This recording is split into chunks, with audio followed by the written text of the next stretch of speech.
जय गुरुदेव, जय महाकाल. जर जीवनामध्ये पैशाची कमी, आजाराने ग्रासलेला, जीवनामध्ये अनेकानेक संकटे येतात, तर काय करावं? सोपा उपाय, काहीच करायचं नाही. आपले जे इष्ट देवी देवता आहे, कुलदेवी देवता, पितृदेवी देवता आणि श्री माता महालक्ष्मी यांना शरण जायचं. तुमच्या जीवनामध्ये एवढे बदल घडतील की तुम्ही ते स्वप्नातही पाहिले नसते. त्यांच्या साधना करा, त्यांची पूजा करा.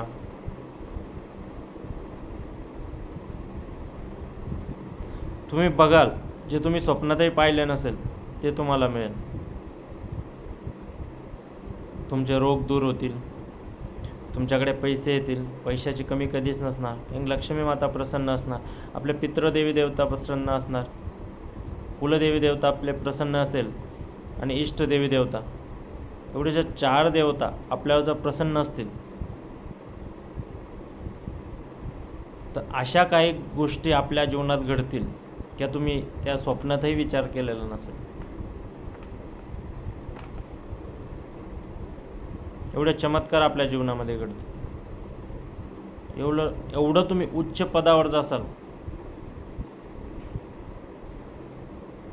खूप काही मिळवसाल तुम्ही जीवनामध्ये, खूप काही आमूलाग्र बदल तुमच्या जीवनामध्ये घडेल जर तुम्ही 4 देवांचे पाय पकडले तर. बाकी काहीच करायची गरज नाही. एवढं करा, नक्कीच तुम्हाला बदल दिसेल. चला, आजच्यासाठी एवढंच. जय गुरुदेव, जय महाकाल.